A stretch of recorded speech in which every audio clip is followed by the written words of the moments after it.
I never thought in a million years that I would be up here today. When I went to medical school in Oxford 15 years ago, I was the same as the rest of England, 95% of whom are pro-choice. If someone wants an abortion early in pregnancy, I thought, then why not let them? But being at medical school in Oxford opened my eyes to the truth, and the truth changes everything.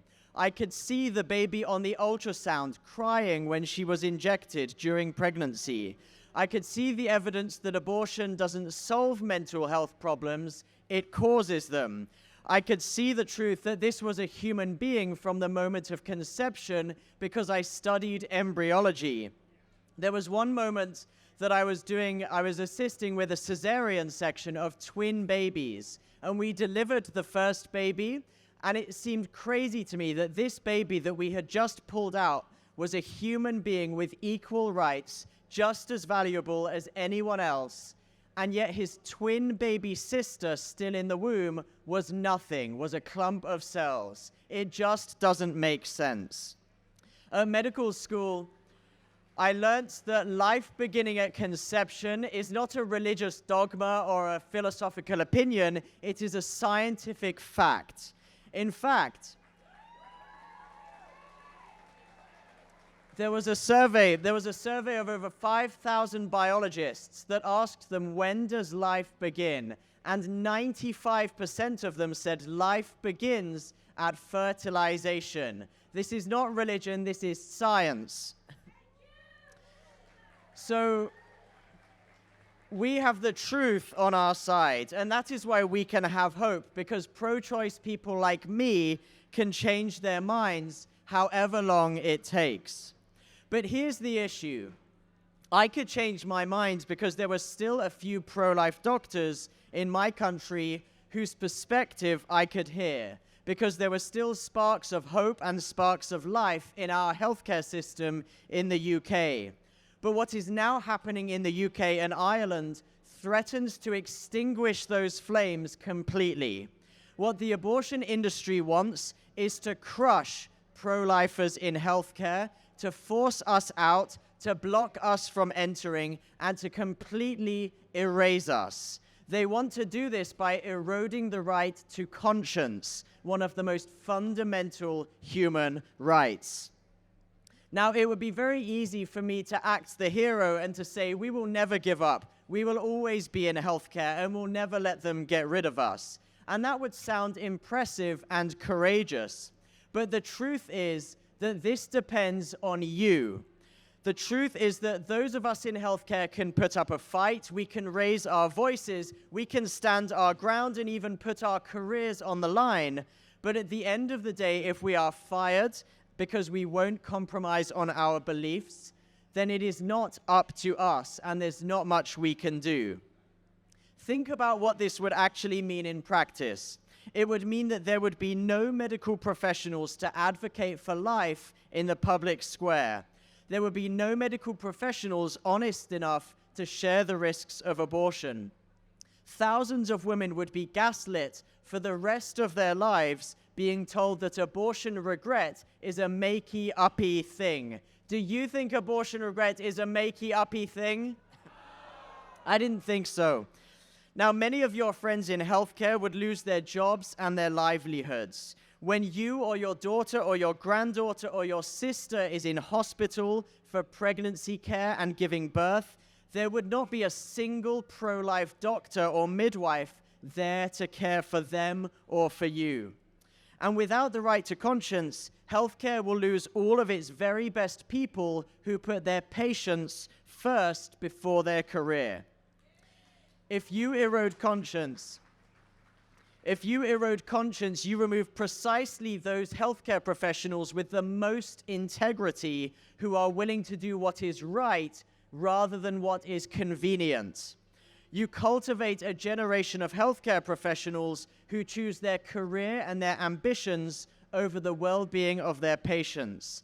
And that is not a safe healthcare system to have looking after you. This will affect all of you. If you lose the soul of medicine and you make it a profession of killing where life does not even have a voice, if you rob medicine of its conscience by expelling those who listen to it, every single one of you is in danger. Is that the sort of healthcare system that you want to look after you when you are weak and vulnerable? Do you want people of conscience prepared to put what is right over their careers? Or do you want to be cared for by mercenaries who will keep silent so that they can get ahead? Conscientious objectors, you will hear, are putting themselves and their own values first. This is the exact opposite of the truth. Conscientious objectors are putting themselves last and doing what is right, regardless of the cost to them. And that is exactly the kind of person that you need in your hospitals. So, we know that abortion is not healthcare. Pregnancy is not a disease. Motherhood is not a disease. Abortion has many physical risks, and it causes higher rates of mental health problems like anxiety or suicide. Women who have abortions are significantly more likely to die within a year than women who give birth. But more fundamentally even than that, abortion ends a human life. Not only is it not healthcare, abortion is the opposite of healthcare. It is anti-healthcare. And that is why, for centuries, medicine opposed it, until the Soviet Union legalized it 100 years ago. The Hippocratic Oath doesn't just say, do no harm. It explicitly says, I will not give a woman a pessary to produce an abortion.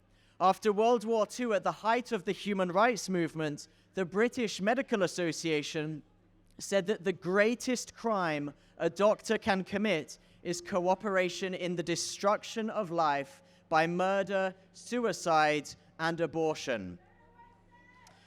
We know the psychological torments that can come from people being forced to do something against their conscience. In fact, it is now a recognized term within medicine called moral injury. It is now widely accepted that moral injury can cause profound trauma and mental health problems. So this erasure of conscience will also endanger the health of your doctors, your nurses, your midwives, your pharmacists, your managers. Here is a quote from a midwife still working in the abortion industry. She said this, I cared for the crying woman and the aborted fetus. I took the day to grieve and I became depressed. Soon afterwards, I assisted with childbirth, and I couldn't feel truly happy. It was difficult for me to say congratulations on your newborn baby to the mother. Is that the kind of healthcare environment you want in Ireland, where a midwife cannot even bring herself to congratulate a mother after birth because of the abortions that she has been doing? Well, what about the choice of healthcare professionals? We hear so much about the choice to have an abortion, and yet they are trying to remove the choice for doctors and midwives to say, no, I'm not going to be part of it.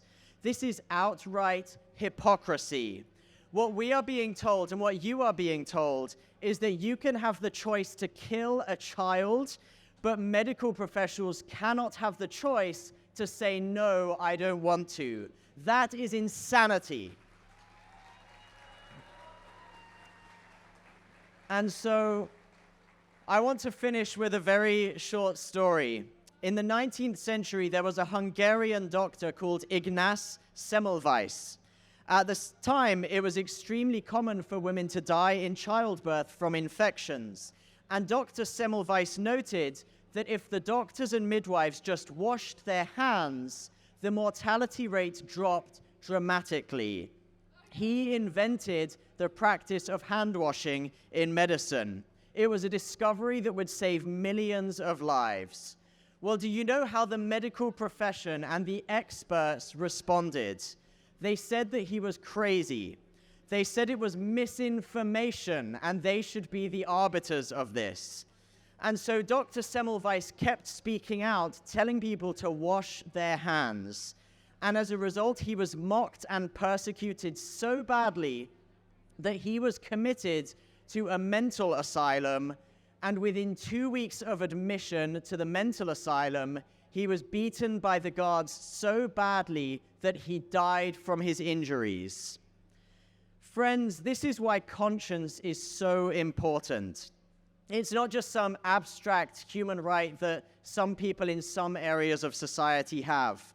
When you repeal the right of medical professionals to live and speak the truth, everybody suffers as a result. Millions of lives are lost. And so this is where you come in. This is not just about doctors or midwives. This is about you. Because Dr. Semmelweis was a hero, but he was a dead hero because he didn't have other people like you standing up for him and defending his right to tell the truth. If your pro-life medical professionals don't have people and politicians who speak up for them when it matters, lives will be lost, and your healthcare system will be permanently lost, with no one even to raise a voice of dissent. And that is a very dark place to be. So at the moment, you have glimmers of hope, you have signs of life, you have good doctors and good midwives and good politicians that will speak. These referendum results show that people still care about families and they still care about mothers. They show that when you turn up to speak, the people have to listen and the politicians have to listen. You have been ignored for so many years and they cannot ignore you any longer. So now is the time to speak, and now is the time to vote. There is no issue as important as this. This is literally a life and death issue. If ever your politicians are going to listen to you, they will listen after these defeats they've had. I'm not going to tell you who to vote for, but I'm telling you, vote pro-life. And don't just vote. Don't just vote, but tell the pro-lifer that you're voting for that this is the reason. Tell the other politicians that you're not voting for that this is the reason. And tell all your friends to do the same. Don't just vote, but speak and write. And this time they will have to listen. So do not give them second or third chances. If they will not use their power to protect the most vulnerable babies and women, don't think that they will ever protect you when you need it. People of Dublin and of Ireland, you need doctors and midwives and other healthcare professionals who will tell the truth. And you need politicians who will not make them criminals for doing so. Because that is what this movement is all about. It is about telling the truth with love. So let's keep doing that as if lives depend on it, because they do. Thank you.